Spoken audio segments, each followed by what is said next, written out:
This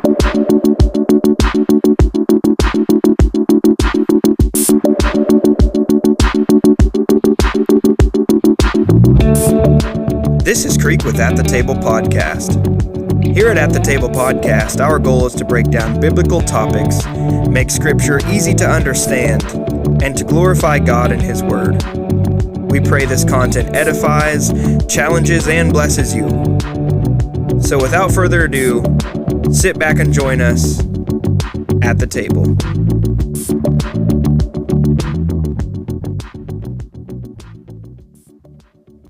Hello. Welcome to another episode of At the Table Podcast. How's it going, guys? Well, I mean, it was going good until that intro. Yeah. No. Do you want to start it over? It's going good. Stop asking. Yeah, it ain't a problem. No. Stop asking. It ain't no thing but a chicken wing. You kind of have, when you're leading it off, I'm just going to be honest with you, you kind of got to be like the lead singer of a band and just feel like you can do no wrong. You know? You've never seen a rock star go out to sing and he's like, yeah, does this sound good? No, he just goes out there and does it, and sometimes it works, and sometimes it don't. What was that? What was that politician that was doing super good in the polls? And then he was talking about like firearms or something. He's like, and we will not give up our guns. Yeah! And the media left and right burned him, dude. Yeah. He was trending in polls until that moment, and sad. Social media killed him. It killed his campaign done. overnight because people were making like little vines and edits of him going, blah, blah, blah, blah, blah, blah, blah. It was so funny, dude. I can't stand people. Dave Chappelle had a little skit where he made fun of it too. It just was a campaign killer. Like that, Man, it was it. That is funny. But we no longer live in that world because think about Uncle Joe, you know? No, he's just protected. Yeah, he's definitely protected. He's the puppet. So, I mean, just think about it. All the gaffes, like, well, yeah, I mean, because like Trump, I mean, nothing's safe either. You know what I mean? Yeah. I like that world. What was the whole? They clipped it and they always put it into like, oh man, what was it? Like when my wife says that I can't buy another gun, and he's like, "You're just now telling me this for the first time. I'm just now hearing this." Yeah.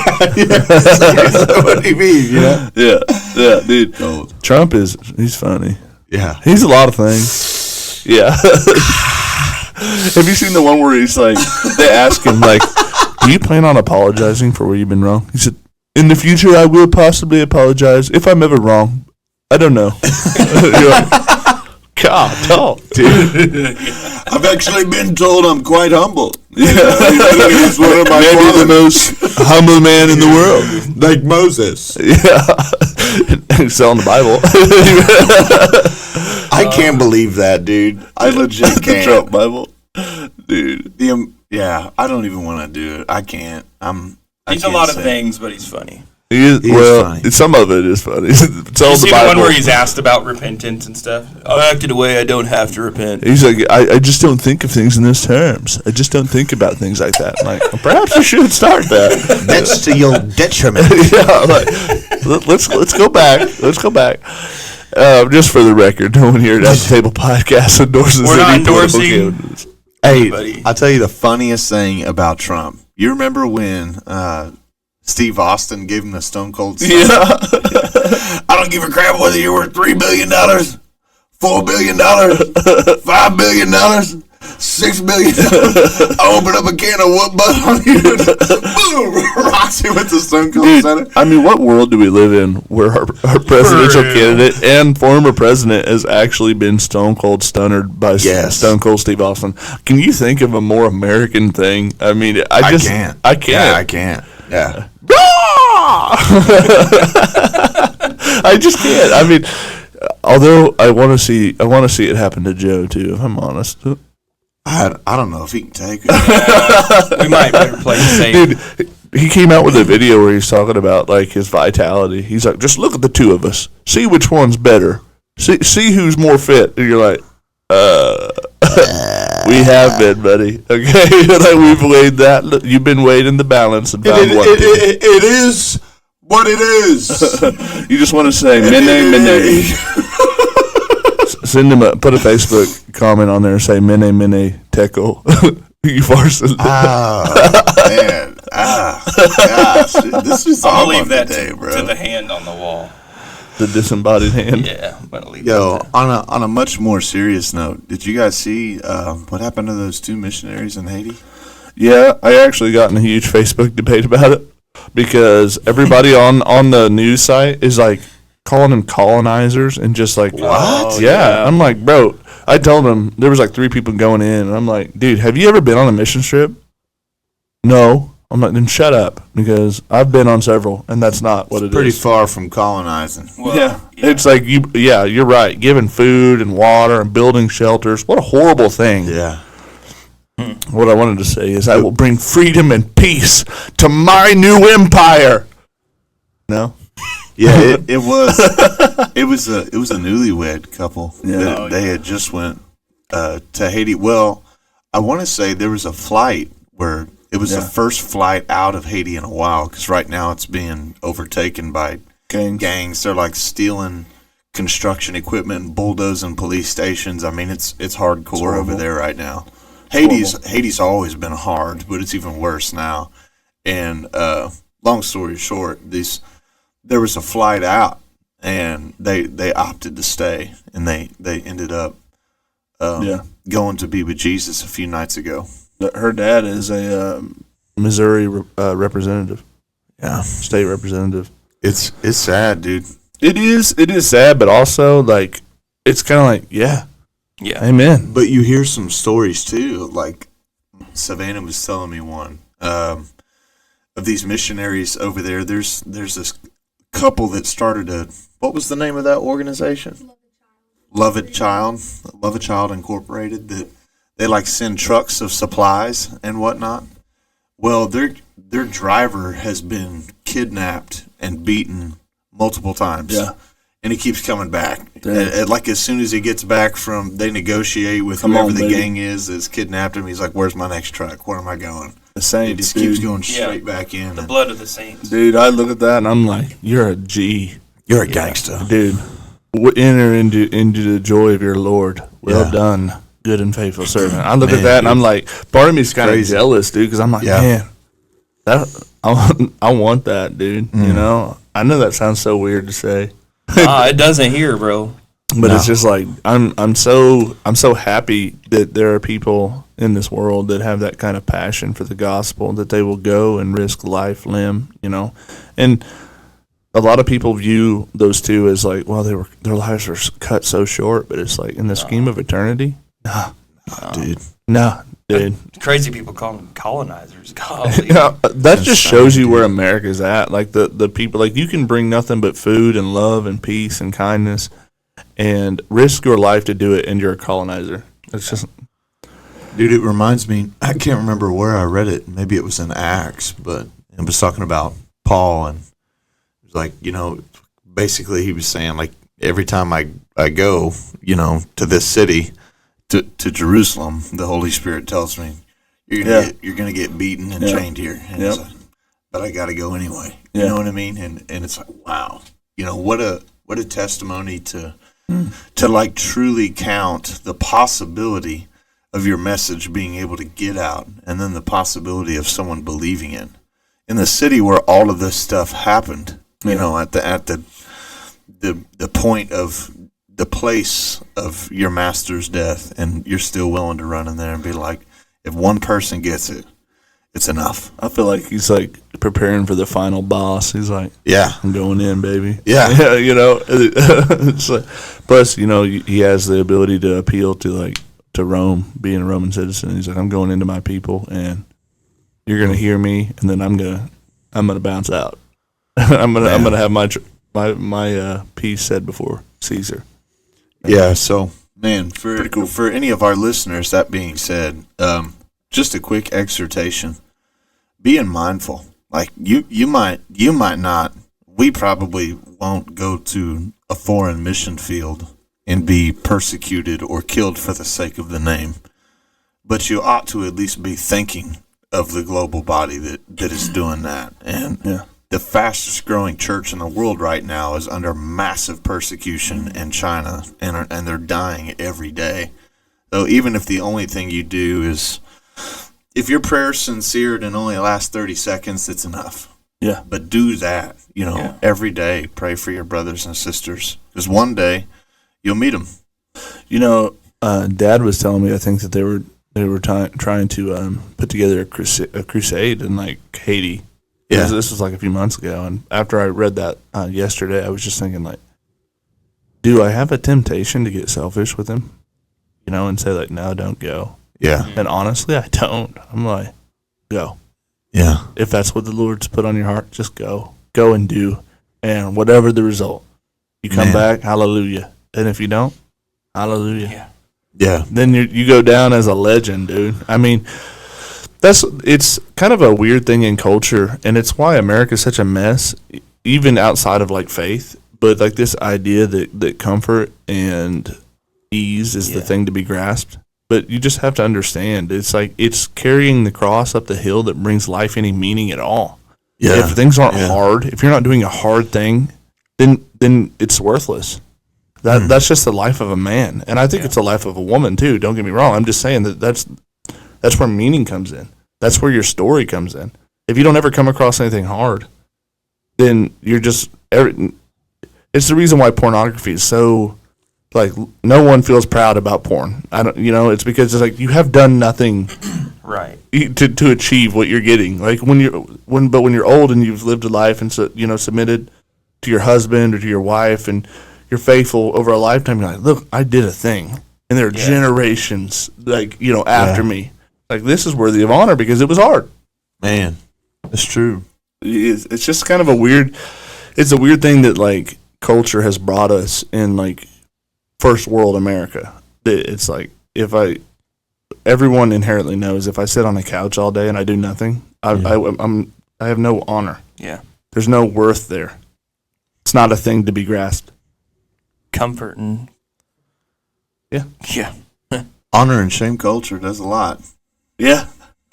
And ultimately, I saw an interview with Cliff, and he was talking about that. He's just like, the most civilizing thing in all of human history has been that God's watching you and keeping a record. Yeah. yeah. And for the saints that are going to Haiti and, like, dying, it's like that's the most glorifying thing that you can ever think of. Well, it's the question we ask, like, who are you going to fear? Yeah. God or man? And Mufasa. like if you make the right decision, Yeah. like that's You're a saint. That's what I want. To me, like, that's what I think of. I think of a saint, and not in, like, the Catholic way, right? But, like, worthy of honor and veneration. Like, from us, looking at you like as a martyr, we look at you and like, and I don't know who said that they're colonizers, but if you said that, I would strongly suggest that you check your heart and whether you want the gospel spread or not. they probably don't know Do God. you really care? I'm guessing they were probably blue-haired atheists. Maybe. The look on Dalton's face when I said that. That's on camera, by the way. Well, and I just thought of that. What was that commercial? You don't have to be like your parents. Don't say. We all see it. We all see it. Blue hair. Blue hair. Geico, right? So before we get into our It's Geico. episode, I do have to say, how are you doing, John? Good, dude. Good. You look good, especially when you're freaking bowing out and flexing on camera, looking like Superman. Dude, I've been trying to do some push-ups consistently. Hey. I tried to run the other night when I got home from work, but my knee hurt too bad. I got like halfway up the first. It wasn't even a 45-degree pitch. It was a pretty pathetic hill, but got about halfway up that, and my knee started aching, and I'm like, yeah, I ain't gonna be able to thug this one out. I'm gonna have to walk the rest of the way. Man. So I walked, but I'm trying to be consistent to get in good shape. You know what I feel? I feel like, other than the headaches that I have pretty often, I feel like my body's doing pretty good for my age. I'm like, man, I feel good. I feel young. I feel strong. Yeah. Well, that's been kind of like I'm only 30, so, but I'm just thinking like, dude, it's way too soon to surrender strength. No. You know what I mean? Like, you don't want to be the 50-year-old dad that can only throw a baseball two times before he gets surgery on his rotator cuff. You know what I'm saying? just practical stuff like that. And so I'm not trying to be the next bodybuilder, but When I see you right now, you look good. if I could do like 50 push-ups and jog a couple of miles, then hey, I feel good. Like I can drag a deer out of the woods without dying myself. It makes me want to arm wrestle you right now. I'd rather not. Post show arm wrestle. Post-show arm wrestle. That's for our new upcoming members only content. Yeah, 100 subscribers and we'll arm wrestle. Yeah, 100 subscribers and I'll arm wrestle. I may them look now. like I would win, but I doubt I would. Dude, I'm telling you would. The last time I arm wrestled somebody, I won, but the cramp that I got in my bicep from it for the next 2 days I'll caused do me one great a day. pain, dude. I'm not doing fit. You see those videos of guys doing it and their arm snaps? Yeah. Heck no. I'm not doing it, dude. I'll do one a day. These rig hands try to come challenge the old men, bro. Quit it, dude. I love how in your mind that you're the old man. How old are you, Yeah, Creek? dude. Let's go, baby. How old do you think I am? 22. Yeah, 22. I would say I the think, the, yeah, the 22. beard adds a sense of refinement. It's just. Can I say It's that? not that I'm old. It's just like You're older than them. I'm starting. Yeah, these are kids. You're not some young Thundercat that thinks he knows what's up. but you should. I'll be like, y'all. I'll let them challenge me. I'm not gonna go. I don't got nothing to do, bro. Well, John, that brings us to an interesting place. Ask him the question, Creek. Oh, yeah. I was like, what question? How he's It's doing? Like, the one question we ask every no, episode. you ask, how are you doing? Oh, how you doing, Creek? No. Okay. I'm good. Okay, that was Yeah. pretty quick. What's at the table? Bump. Yeah. Oh, and I'm not. I feel like it was an oop, and then like he caught it, landed, did a layup. Hey, I'm like, what Hey, the heck, I'm dude? not mad. You asked him how he was doing and never asked It's me, true. so I was like, You did skip him over. my brain I assumed you would, but it's okay. The consensus says it's definitely your fault.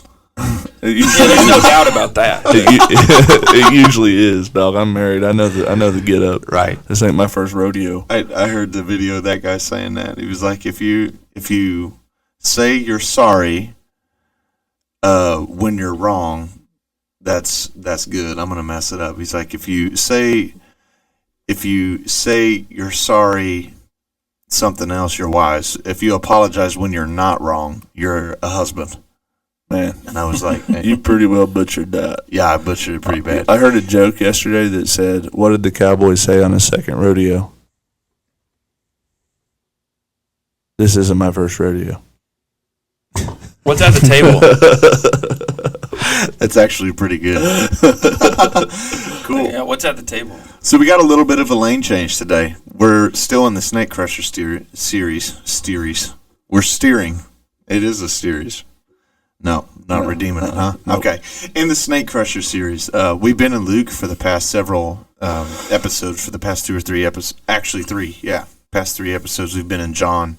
And we're switching back over to Luke where we were beforehand. In Luke's Gospel, we ended with the story of the storm being calmed and the centurion's servant being healed and all that stuff. And we're picking up in that very same chapter, covering a story of 2 people that get healed. And we're going to point out some things about this episode. I will say the average person probably hasn't studied. So this might be a really cool, just informative episode for you. I hope it will be. And, of course, that it's edifying to your faith. So we're going to pick up in Luke chapter 8. Again, this is after Jesus has healed the demoniac and the centurion servant and all of these people. In verse 40, it says, when Jesus returned, the crowd welcomed him, for they were all waiting for him. And there came a man named Jairus, who was a ruler of the synagogue. And falling at Jesus' feet, he implored him to come to his house, for he had an only daughter, about 12 years of age, and she was dying.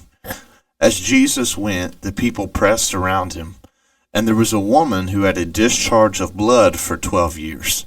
So 12 and 12. That's kind of interesting. And though she had spent all of her living on physicians, she could not be healed by anyone.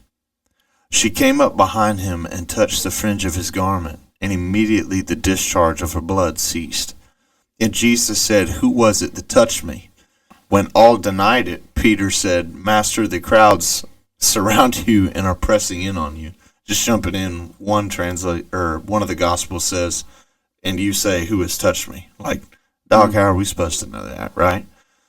46, Jesus clarifies. But Jesus said, "Someone touched me, for I perceive that power has gone out from me." Very interesting statement to me.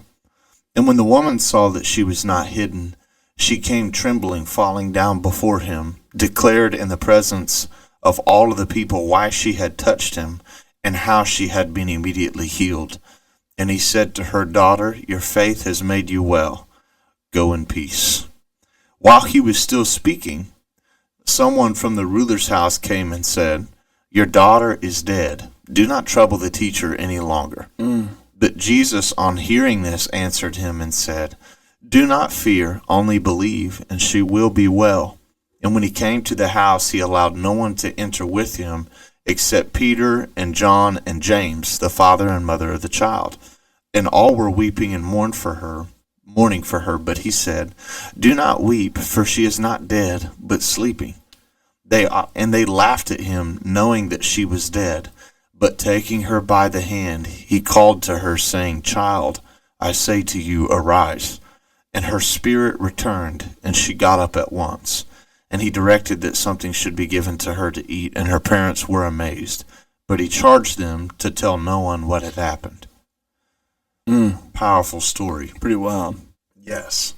The first thing that I thought was interesting to point out here is who we have pressing Jesus and falling at his feet.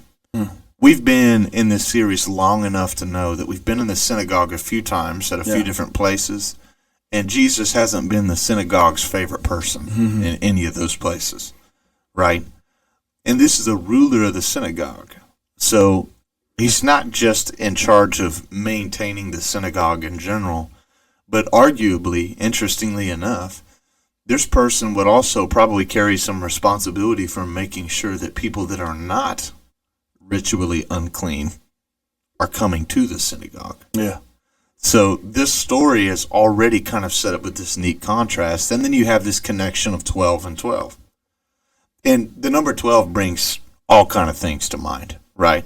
You have 12 tribes of Israel. 12 disciples. 12 disciples. 12 precious stones in the ephod of the priest on his chest, on the breastplate of his garments. The number 12 symbolically is all over the Old Testament. And it's funny you mention the disciples and the tribes, because this is also contrasted by 12 years of age. So someone is only 12 years of age, meaning they're a young person. And then there's an older person that's been afflicted for a period of time of 12 years. So, and some people have even gone as far to say, like, they believe there's some kind of symbolism embedded here between old and new, and both of them sort of being reconciled together. Not much we can say on that.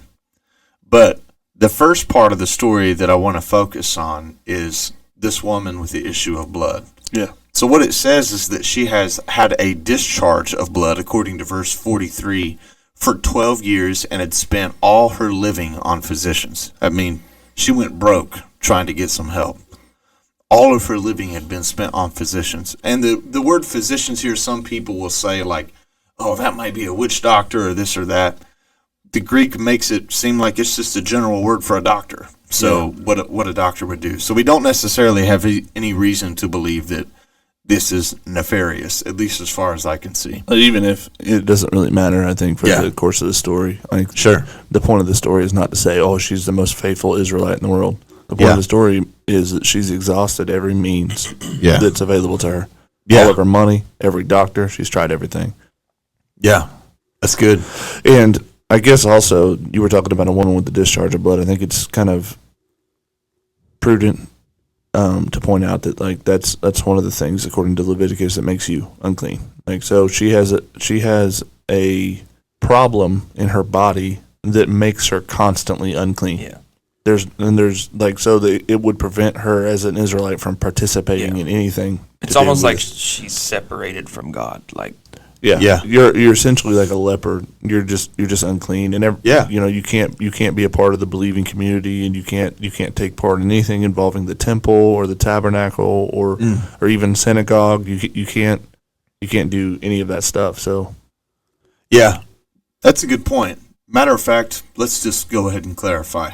So Leviticus chapter 15, verse 19, it talks about purification laws.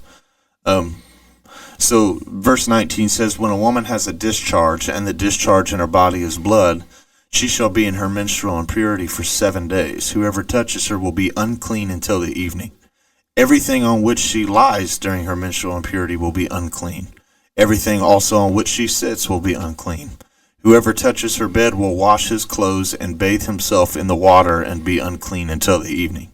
And whoever touches anything on which she sits will wash his clothes and bathe himself in water and be unclean till the evening. Whether it is the bed or anything on which she sits, when he touches it, he shall be unclean until the evening.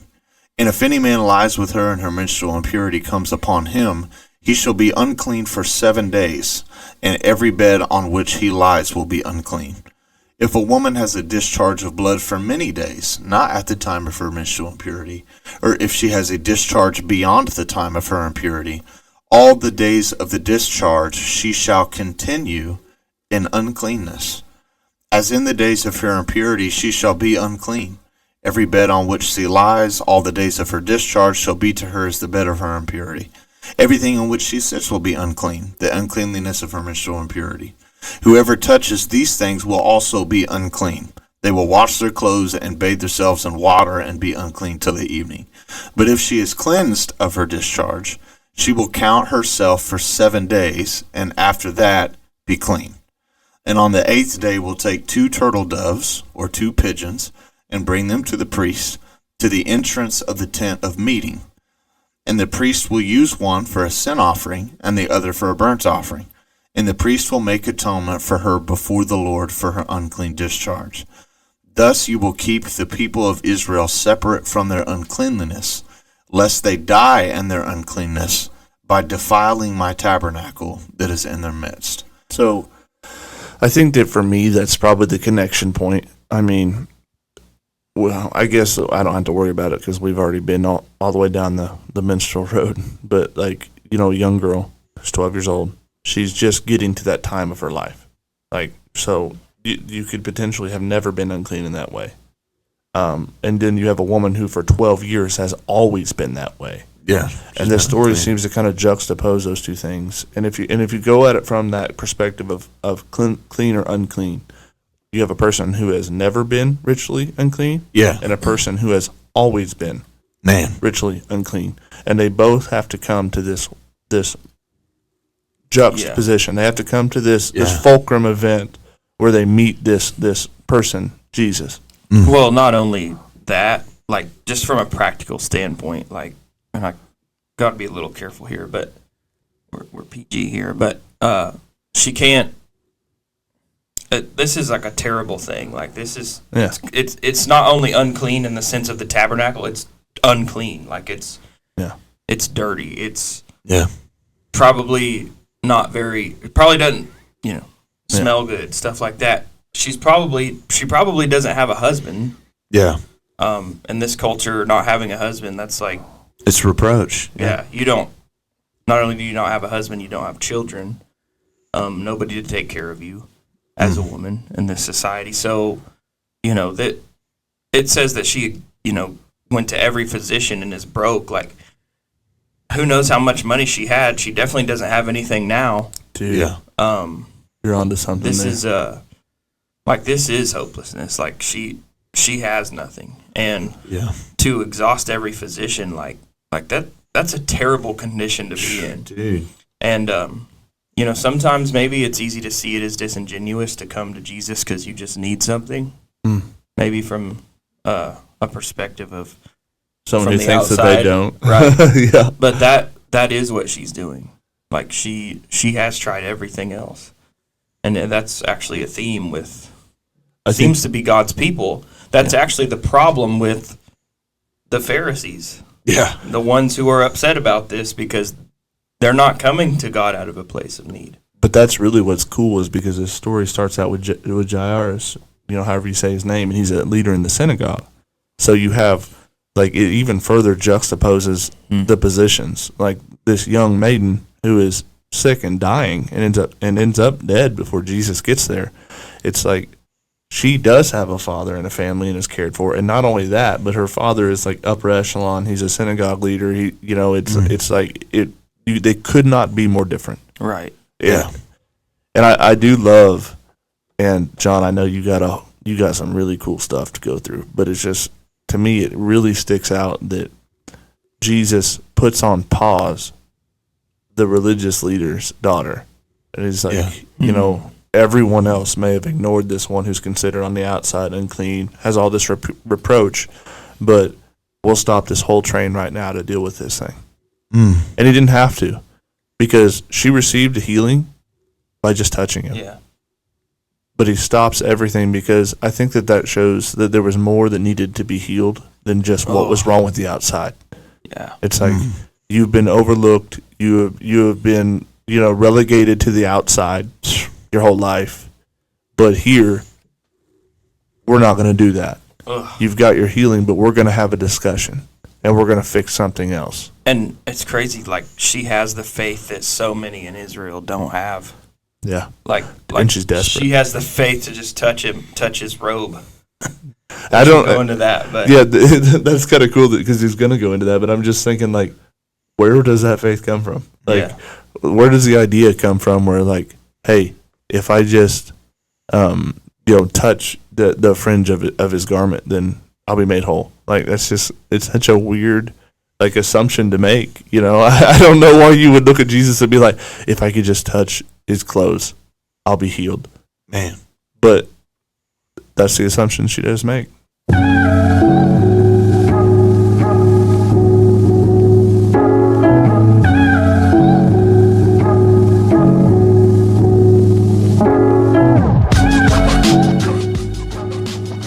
We hope you're enjoying the show. If you are, give us a rating, review, and send this podcast over to a friend. If you want to contact us, email us at thetablepodcastmail@gmail.com. You can also find us on YouTube, Facebook, and any other podcasting platform. Ask us about merch, recommend topics or interviews, or just tell us what you think of the episode. Thank you for listening. Now, let's get back into the show.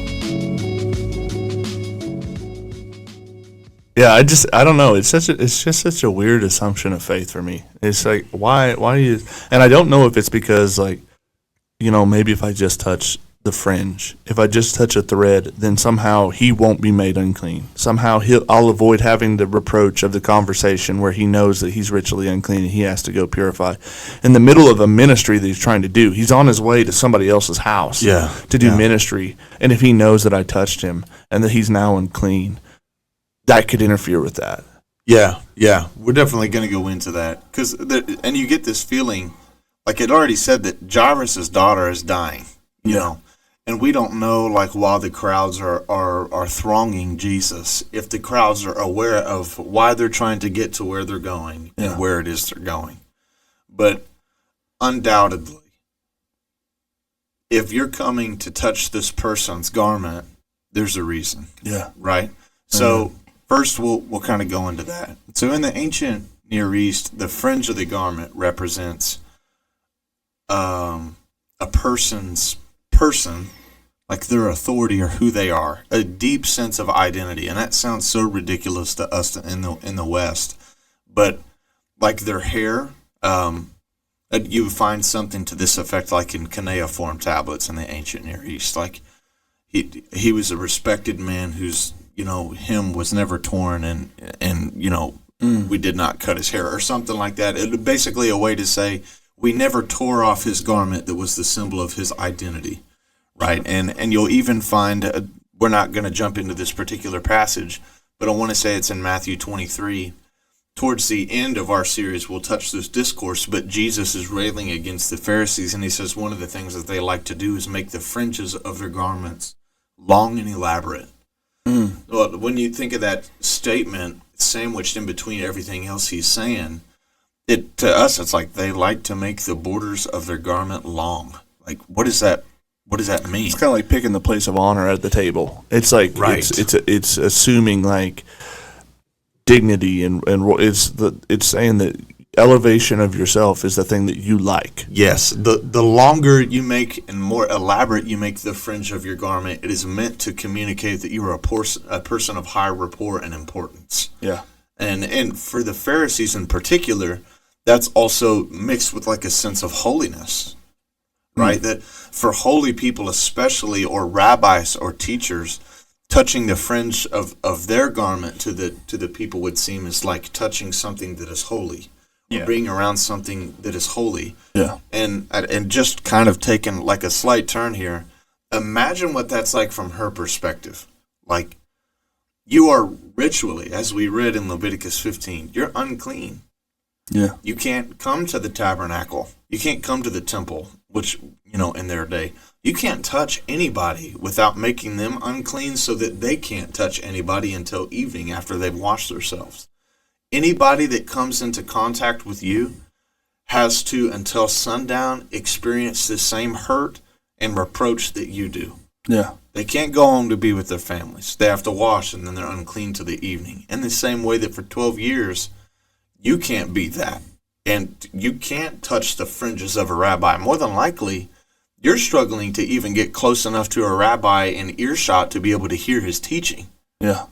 So for 12 years, you've not just been distanced from a cure that you've spent all your money on trying to get, but for 12 years, you felt extremely distanced from God and from love in general, because all of these symbols of worship come in. For 12 years, you have watched people the 3 times of the year make the pilgrimage feast to present themselves before the Lord, and you can't go. Yeah. For 3 years, you've watched people with children come in and present their children before the Lord, and you can't do that.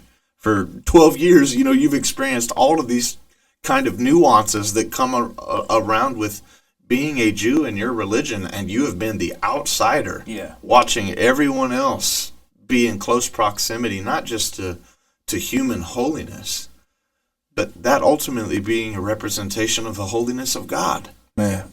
Well, that's actually fire. Like, she stayed faithful to God. Yeah. Like, I think it's wrong to assume that it was witch doctors and stuff. Yeah. Like, it can't be. It didn't say that. Right. Yeah, she's still seeking Yahweh. Yeah. She's still seeking the God of Israel. Like, 12 years never went to a Canaanite god or whatever, because I'm not completely sure, but surely one of those gods doesn't care about the blood flow. So, Right. Well, yeah, I think it brings up a really important conversation. I mean, there is no inclination in the Old Testament that being unclean is sinful.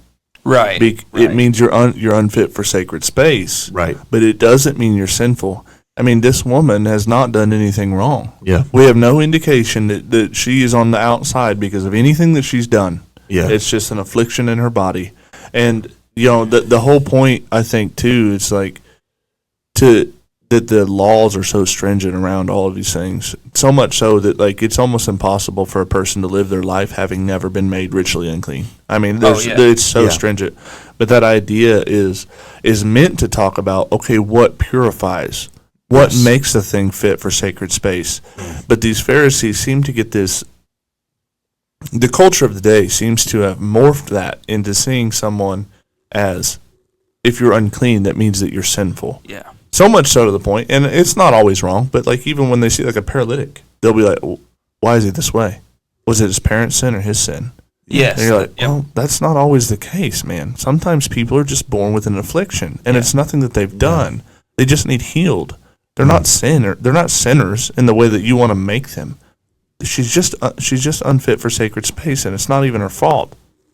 And so I don't know. It just brings up a conversation that those two things are not the same.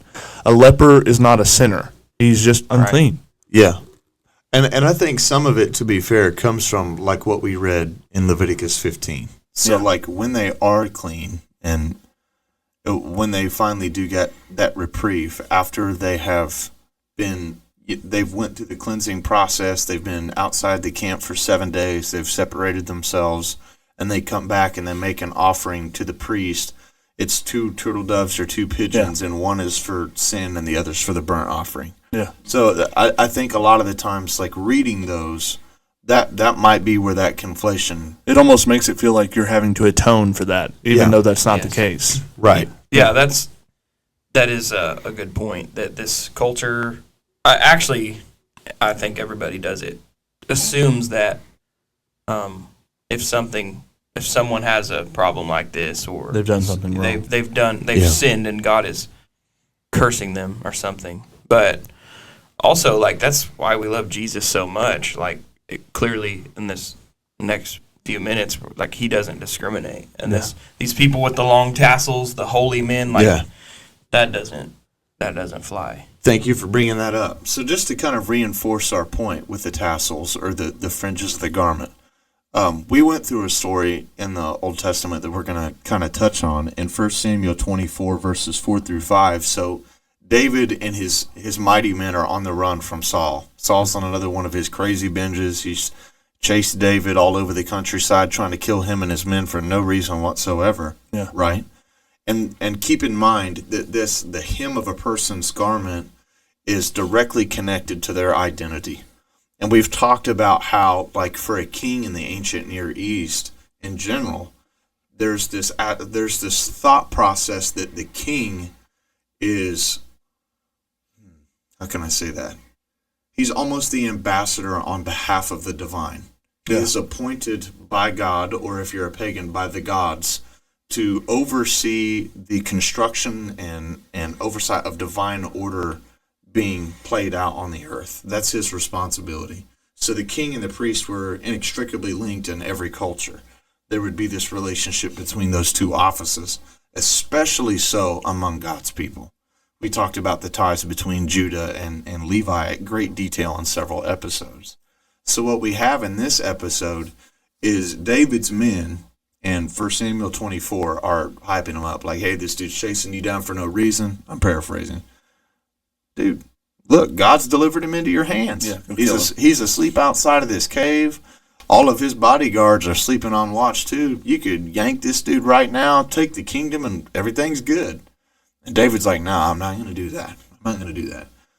And if you remember, he cuts a piece off of the end of Saul's garment. Yeah. So he cuts this off, right? And then he feels remorseful.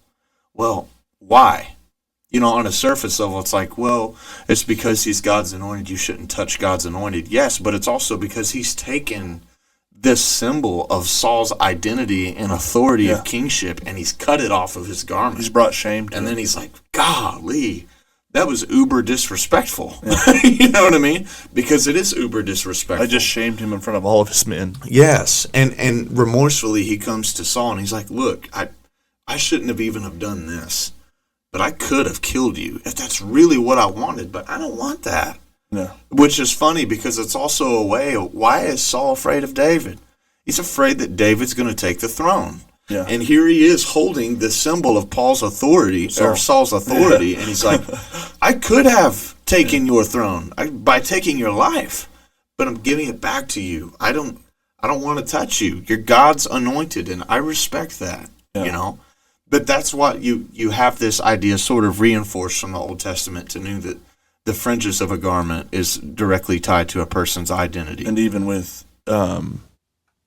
Saul, whenever he talks to Samuel and Samuel tries to walk away from him, he grabs his garment and tears his cloak, and it's the same thing. And he said, just as you have rent my cloak, God's going to rend the kingdom from you and give it to one who is more tov than you.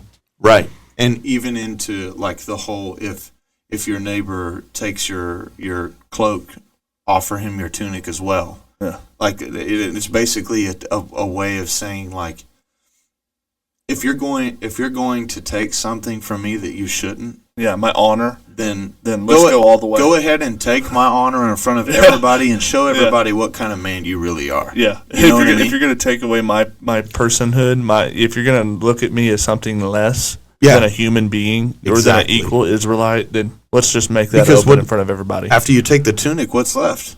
Nothing. Yeah. Like your tunic is your basic garment, and if you take that off, minus maybe a loincloth, you're naked. Yeah. Right? So this idea of this covering, Yeah. like being so linked to a person's Dignity. honor and dignity and respect, traces all the way back to even Genesis 3, where they try to make a covering for themselves out of fig leaves, and I can't imagine that that's actually a very good covering.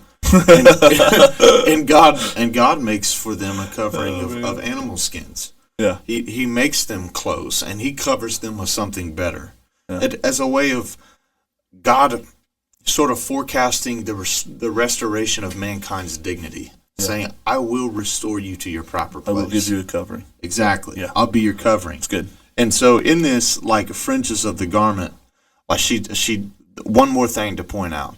So for a Jew in their culture, your prayer tassels, these blue cords, will be woven through, and it's woven, I want to say the threads are woven according to the number of commandments in the law of Moses. They are at the end of your garment as well. So these prayer tassels are more than likely what these Pharisees are making really, really long and really, really elaborate and really, really beautiful as a way to say, Expensive. look at my prayer life. Yeah. Look at the person of importance spiritually that I am. Yeah. And it almost kind of reminds you of, because the priest, the high priest ephod that has these 12 beautiful ordinate stones in them are like a symbol of, even his turban is, the word for it is a crown, Yeah. right? You have like this mix here with like this king priest thing, like, I am God's representative to you, and I'm your representative to God. Yeah. Right? Like I'm the mediator in between you and there. So There's it's a even way, a gold plate on it. yeah, exactly. Yeah. It's a huge symbol of importance. Yeah. And so the fringes of this garment and this prayer tassel, check this out. So this is what she touches to receive healing from Jesus. And, you have the whole, like, man, who touched me? And then Peter's like, dude, how are you going to say that? Look at everybody that's touching you right now. they're all There's no way touching for us to know who's touching you. And he says, I perceive that power went out of me, right? So this woman touches the fringe of his garment, and then she receives healing. Another little cool note.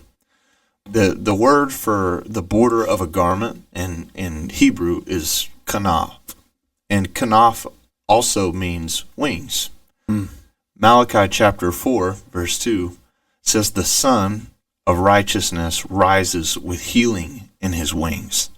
Yeah. So you have even kind of like this, we're Old Testament being fulfilled in the new kind of series thing of, quite literally, the Son of Righteousness is here.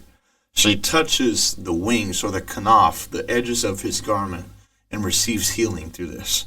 So something that may have started as some strange superstition, because of her belief in whose garment she was touching. Ooh. The Come faith on. in that. That's fire, brings dude. healing. There's a sermon in there. And buddy. it's so cool, like, her fear of making him unclean. Like, that's so beautiful. Like, he actually made her clean. Yeah. Yeah. Like, there's no, come on. you can't make him unclean. Dude. There's none of that. Yeah, thank you. So check this out. So the other part of a Jewish garment is their talit, and the word talit can also be translated tabernacle. The same kind of thing as Leviticus 15:31. Don't let the unclean person come in, so that they don't defile my tabernacle. Yeah. Right? And this tabernacle is like the place. The word literally translated means tent. It's something that you live in, right? Yeah. And you have this idea that Jesus is God living in a human body. He is the moving tabernacle tent, yes. that goes everywhere, right? And this woman touches him, and like you said, you actually can't defile his tabernacle. She wasn't unclean when entering the tabernacle. As it turns out, the answer all along is, unless you touch his tabernacle, unless the divine touches you, you can blow all your money on physicians, and you can seek out broken cisterns all day long. They won't hold any water. It kind of reminds me of, is it Isaiah, where the coal from the altar? Or is that Ezekiel? Yes. No, Yeah, it is it's Isaiah. Isaiah. It's Yeah. Isaiah Takes where the coal and touches. he says, I am a man of unclean lips, and the angel, whatever it is, takes the coal from the altar in heaven and touches his lips and purifies him with it. And it's kind of the same idea. I do want to kind of camp out for just a second. John, that was some fire stuff, dude. There's a sermon in there somewhere that needs to be written. But I can't imagine after, like, she receives her healing, like, she touches his garments. She presses through this crowd and touches his garments, and instantly she's healed. And then Jesus, like, it would have been much more comfortable for her to, like, disappear. Yeah, like, don't make a scene, you know. But he stops and is like, "Who touched me?" Yeah. I could just see, like, the blood just empty from her face. Like, oh my gosh, he knows that I've made him unclean. And like, he's like, Peter's like, "Come on, dude. What do you mean, who touched you?" And there's so many people here. He's like, "No, I felt the power go out of me. Somebody has touched me." And this idea, especially considering, like, Jairus is in a hurry. Yeah. And you could just see him thinking, like, "Come on, Jesus, who cares who touched you?" And then, like, even in a moment, the guilt that could be going through her head, like, "Oh, that little girl that's dying, if this man's unclean, he can't go there. They're all unclean. I've killed this whole thing." But just the way that Jesus kind of responds to her, and it's a way that is not common in the view of Israelites, because even now, in Muslims too, they'll say that God has no son. That God has no children. Even the children of Israel would say that Israel collectively is the son of God, because God intervened on the barrenness of Sarah with Abraham, and again with Isaac. Going on down the line, that Israel is the son, because without God there would have been no child. Yeah. So that's the only kind of concept that they have for being a son of, for God having children. And the way that Jesus, and especially considering the fact that she's been relegated to the outside of society. So you can't come into camp, you can't be, like the Levitical law that kind of separates her from that identity of corporate Israel. You're unclean, therefore you cannot come in. You can't participate in temple stuff or synagogue or anything. So it kind of separates her from the identity of Israel, and even maybe potentially from her family. But the way that Jesus refers to her, he says, "Daughter," and it's I don't know. It to me, it's just it's speaking to the thing inside of her. He dealt with the thing in her body, right? He dealt with the issue of blood. He dealt with the healing, all by touching the edge of his garment, like you said. But the reason why Jesus is going to stop and make a scene here is because there's something else that needs to be dealt with on the inside of her, something that needs to be corrected. And when it almost makes me cry, but just like hearing God in the flesh say, "Daughter, your faith has made you well. Go in peace." And that idea of peace between me and God being made, both physically, now I'm clean, I've been purified, or at least I'm healed, so that I can go be purified according to the system. But also, like in the spiritual, just saying, "No, you're a part. You're one of my children." Yeah. Giving that identity back to her as she touches the symbol of his identity. Yeah. Exactly. It's just something there that's just so powerful. And what he represents as the symbol of the Father's identity, the symbol of the creator of all things is here. There's so much cool imagery here. Like, when you think through Old Testament, even in the passage that we just read, in Leviticus, the purifying agents are water and fire. So you wash your garments to be made clean, or there's burnt offerings that burn things. Yeah. The first two times that rain is mentioned in the Bible, the first time is God rains water down for the flood, in Noah's flood. And he literally baptizes the world, Peter will say, to cleanse the world of innocent blood being shed, and to cleanse the world of sin and iniquity. And the second time is he rains fire down on Sodom and Gomorrah to purify the land of the sin that was in it, right? And you have this Jesus here, just continuing on that thread, like the Spirit descends on him in the form of a dove as he is being baptized in water, like, and John says, like, this one that comes after me, he will baptize or immerse you in the Spirit of God, the Holy Spirit, and fire, right? So you have both of these purifying agents sort of finding their identity in him, that he is the one that is purifying things. And it reminds me of another later discourse where, Jesus will say, woe to you that say that the temple is sacred because of the gold. Do you not know that the gold is the temple is what sanctifies the gold and makes the gold special? Because the temple is the dwelling place of God. It's not the other way around. God doesn't dwell in gold. The gold's not important. It's made important by this, which is the symbol of God's presence, of God being with his people. And all of this, like, purification stuff, like, for her, I love, just kind of piggybacking on what you said. In verse 47, it says, when the woman saw that she was not hidden, she came trembling and falling down before him, declared in the presence of all people why she had touched him and how she had been immediately healed. She rats herself So out. good, dude. Why are you afraid? Come on. This is why you're afraid. Like, Yeah. the reason why you're hiding yourself is because you're afraid that everybody in this crowd, as is the custom, if you're unclean, and like, say Creek's unclean and I'm coming to touch him, he's supposed to yell, oh, unclean. Don't do it. If you touch me, you're going to be unclean, and then you can't go home and be with your family. Yeah. And she's like throwing it all on the line, like, you know what? I'm going to press through the crowd. I don't even need to talk to him. If I can just touch the symbol of his authority, if I can touch the symbol of who he represents, that will be enough for me, right? And she does, and then she's obviously hiding herself in the crowd. Jesus stops the whole parade. He's like, yo, somebody touched me. Can you imagine everybody around her after she reveals, like, what, I was unclean and I touched him? Like, everyone's like, whoa, did you bump up against me too, dog? Like, I think you crowded by me, Well, dude, honestly, this is my speculation. I think that's why Jesus called this to attention. Yeah. Is so that he could showcase, just as we're fleshing out for the audience on our podcast, hey, who touched me? And so she comes trembling and she falls down in front of Jesus because he's a holy man. Yeah.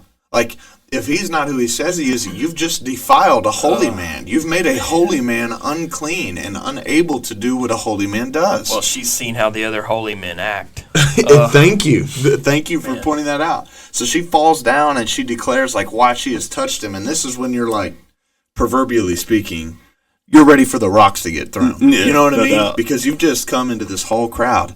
But I think Jesus called it to attention so that everybody would see, like, hey, who touched me?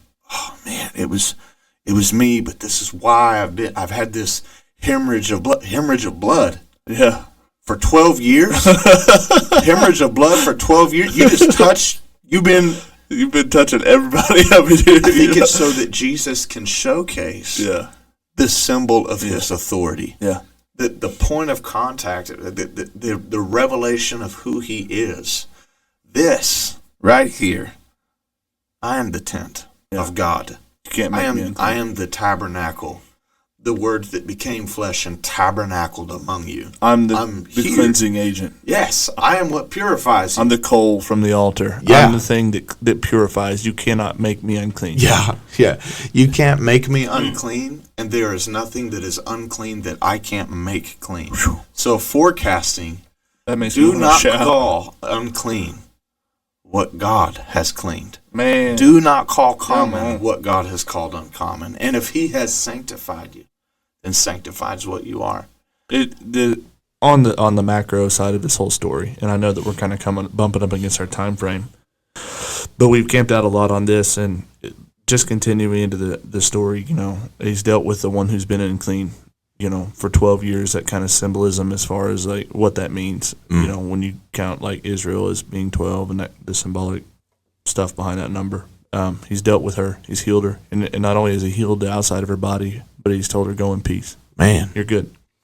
But now it comes to this little girl who's only 12 years old and potentially has never been ritually unclean. Yeah. And as all this happens, and God tells her go in peace, right after a servant comes and says, hey, Jairus, don't trouble him anymore. Your daughter has died. It's too late. Let the teacher be.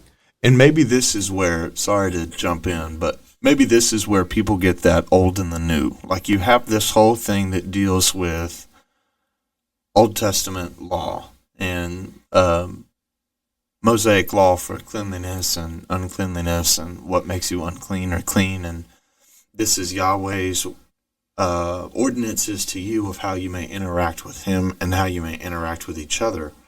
And then you have like this symbolism of like death, right? And that this is final until the resurrection, right? There is no way to come back. The only times that they can think back to in the Old Testament of when somebody is made alive, like we talked about with Elisha, who spreads himself out over this child and prays, 7 times, or, does this thing, and then God responds on behalf of his anointed person to resurrect a life, right? And this kid is dead, and they're like, look, your daughter is dead, so don't trouble the teacher anymore. Which is like, for one, I mean, have you not heard of anything this guy does? A prophet is among you for sure. You know what I mean? But two, like you said, they just emphasize to him, like, you know what? While she was alive, maybe. But now for sure not. We've seen him cure disease. He Yeah. can do that. That's well within his realm of power. Yeah. We've seen that done. But I love what he's told. Like, it's the same thing that the woman with the issue of blood. He says, hey, don't, your faith has made you whole. It's made you well. Go in peace. And after this father, Jairus, gets this horrible news, and the juxtaposed position of the people at the upper part of the echelon of society and the people at the lower. The person at the upper side seems to have a worse problem. Now, the news has come that she's dead. And Jesus says, don't be afraid. Yeah. Only have faith. For she's not. Yeah. Yeah, he's telling, like, hey, you just saw an exemplary, example of faith here. And you've seen how I've responded to that. Even without seemingly consciously doing it. Like, my spirit just responds to faith. Mm. All she had to do was know that if she touched me, and I said, yeah, your faith has made you well. And that's what he tells Jairus is just, hey, don't be afraid. I could almost see him kind of just focusing the attention, like pulling him in. Like, look at me. Don't look at everybody else. Just have faith. And they go on this journey, and they keep going, and they go to the house, and the people are there. They're just, hysterical. I can't imagine what it would be like to lose a child, to have a child dead. Only child. It would be absolutely horrible. I have 5 children. I can't imagine losing even one. But he says, "Stop the weeping. She isn't dead, but only asleep." And the response reminds me of Sarah with Abraham. when the angel of Yahweh comes to her and says, this time next year, or before so, he's like, I'm going to give you a child. She's at 90 years old. It's like, okay, yeah, kind of laughs it off. And all these people, whenever he says this, she's not dead, but she's only asleep, they all laugh. And it's almost like the same kind of instance, but the way that Jesus responds. Verse 53, but the crowd laughed at him because they all knew that she had died. And then Jesus took her by the hand and said in a loud voice, my child, get up. And I just want to, this is where I wanted to say, and we can kind of end the episode after this, unless you guys got something else to say. But the same identity statement is made about this little girl of Jairus, a daughter of a synagogue leader, that was made about a woman of faith. They're linked in the 12-year thing. There couldn't be further apart in circumstance. But the same way that Jesus looked at that woman with an issue of blood and said, my daughter, go in peace. Yeah. He says, my child, arise, get up. I think that it really showcases the heart of the Father here. And it's turning, I think that the whole mission of Jesus revolves around turning the eyes of the people to understand the relationship that he desires to have with his people.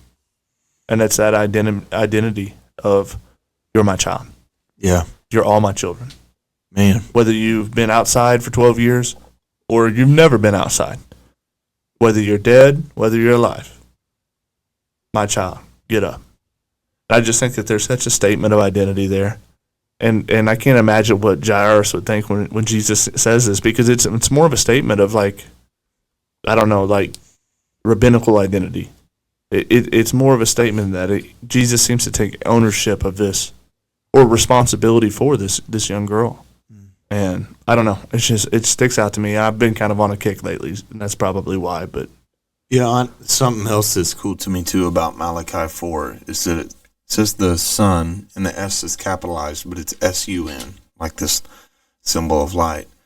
But the Son of Righteousness rises with healing in his wings. yeah, And it's just amazing, the circumstances of this story, like surrounded, no doubt, by, not just Jairus as the ruler of the synagogue, but probably other religious leaders looking on, or at least religious Jews that are devout. And the term righteousness, like sidkenu, that like right standing, right? This thing, like Jesus being touched by her, theoretically speaking, for sacred space wouldn't put him in right standing. Yeah. But he is righteousness. yeah, There is no way for him to be made unrighteous. There's no way for him to be made unclean, either in the spiritual sense or in the metaphorical sense. And so you have I don't know. That to me is just awesome because, Creek, that's such a beautiful point. She has no doubt experienced the polar opposite response from the religious leaders. Just judging by the way that they care for a person on the Sabbath who has a withered up hand that they can't use. Think of the use of a man in an agricultural setting where the entire community and every community that surrounds it for thousands of years is agriculturally based, and you have a withered up hand that you can't use to work.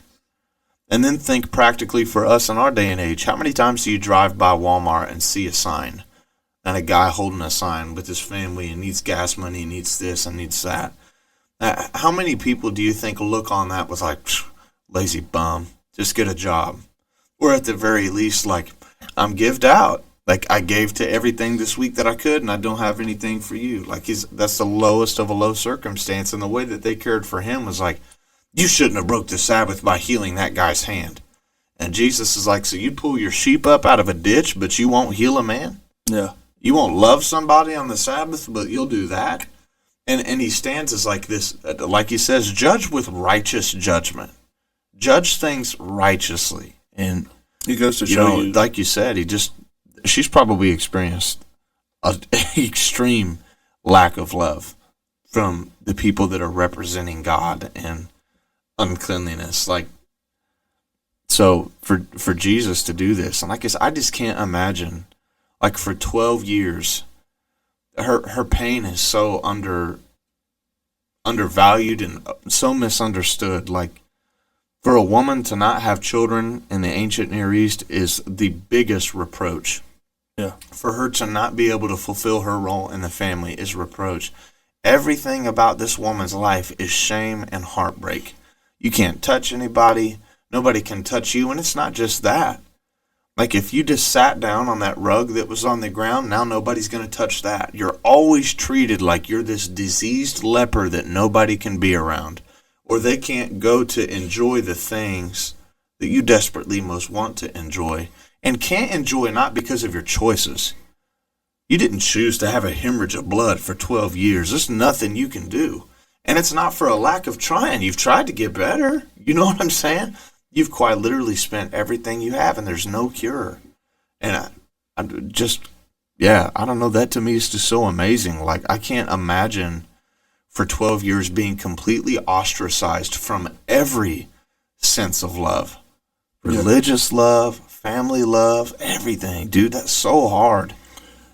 I can't, like you said, for her to hear, like, my daughter.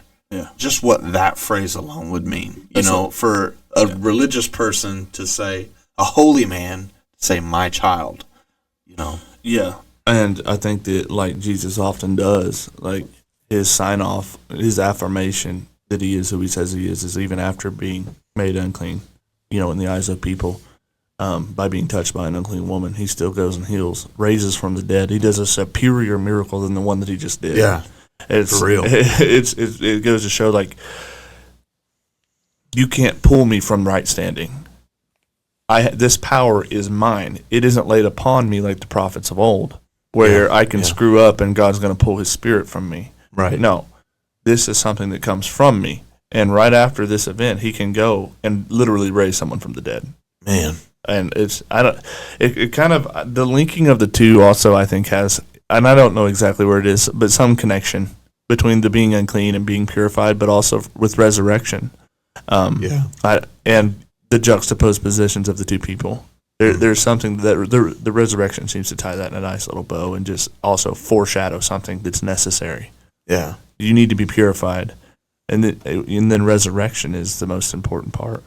Because, I mean, well, I don't want to go too far ahead. We'll get there. We'll get there. It's hard to pull back because there is, I think of Lee Strobel's A Case for Christ and certain statements that he makes in that book, about resurrection and what that would mean for everything that person said or did, Yeah. But anyway, anyway, especially when you say, when the thing that you speak loud enough for everybody to heal is like showcasing them how you do it. Little girl, I say to you, yeah, rise up. my child, arise. Yeah, You're coming on your own authority, but somehow it's being painted as though the only it's one that matters. God's authority. Whenever, who's going to argue with go in peace now? Who's going to argue with that now? He just raised someone from the dead. You gonna point at that and say that no, you can't go in peace?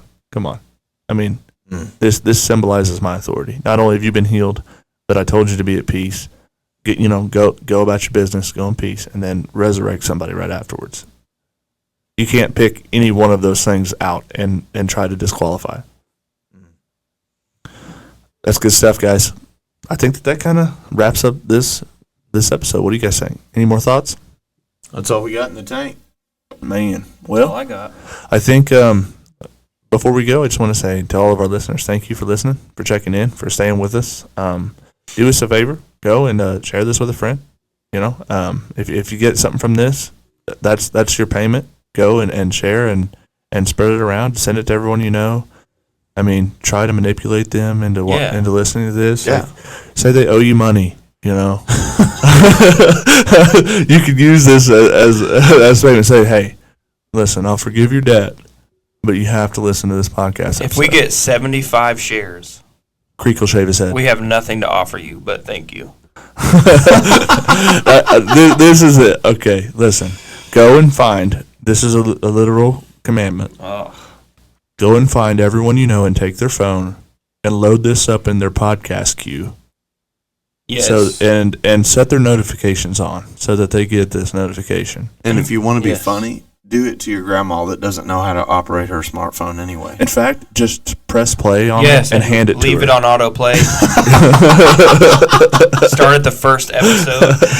That's amazing. Oh my gosh. Oh, I'm not even going to say I'm joking because I'm not joking. That would be a lie. What he's trying to say is thank you for listening. God bless you. We hope this blessed you. And that's what's at the table. Yeah. So from all of us here at the Table Podcast, we bid you adieu. God Godspeed. bless you. See you next time.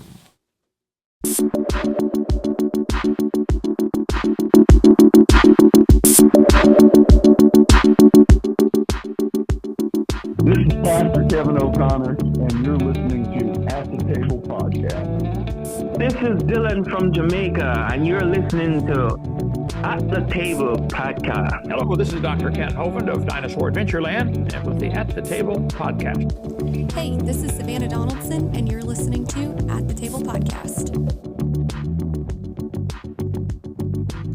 Thank you for joining us for another episode of At the Table Podcast. We hope it blessed you, and we hope it taught you something.